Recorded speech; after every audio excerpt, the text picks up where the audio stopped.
I woke up this morning, of course, with a dream. Much details of it has been forgotten. But the important part of that dream is that I was asked to predict the life of somebody. He was hoping for some fortune to come upon him, and he saw me helping someone else. And so he asked me to give him a fortune telling. And upon waking up, I remember that I have told myself that I have to learn more about astrology, or even the tarot cards. No doubt, tarot cards are true. No doubt astrology can predict the circle.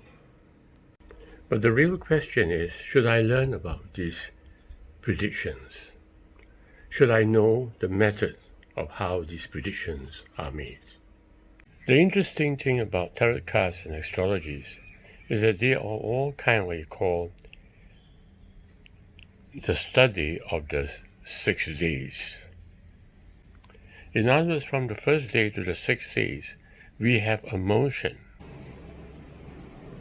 which is predictive.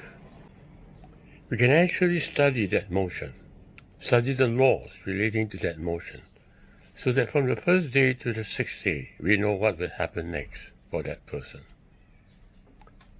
So it is good for those who rely on the circle. But what is in the center is not about circle, but about will.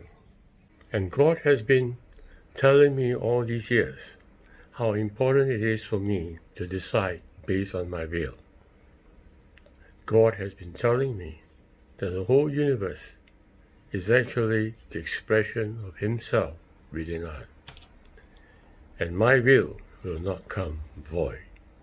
So I need to make that real in my life too.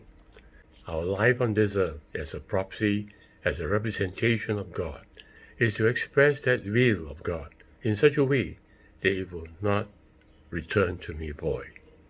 Notice something very important there. That I express my will and it will not return to me void. It's not an exercise of selfish will, but rather the exercise of the one will.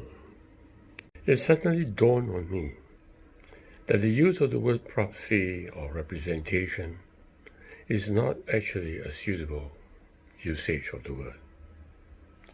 Why? Because prophecy or representation is not the real thing.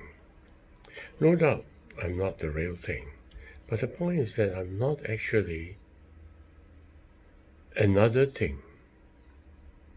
When I do the will of God and when I make it accomplish,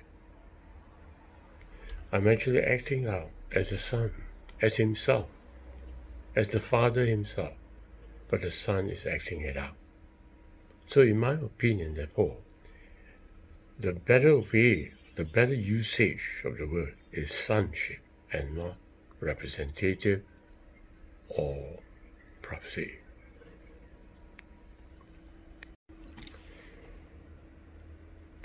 The truth is that I'm part of God. I came as part of God. The universe is all God. And therefore, I am the Son when I express His one will in my lifetime. The nations of the world, they rely on astrology and tarot cards. In the same way that Abraham had a wife, a slave wife. It's very interesting that it's predicted that Hagar would have 12 sons or 12 kings. Is it 12 sons or 12 zodiac signs? But for me, I need to express the one will. which is the Son of God.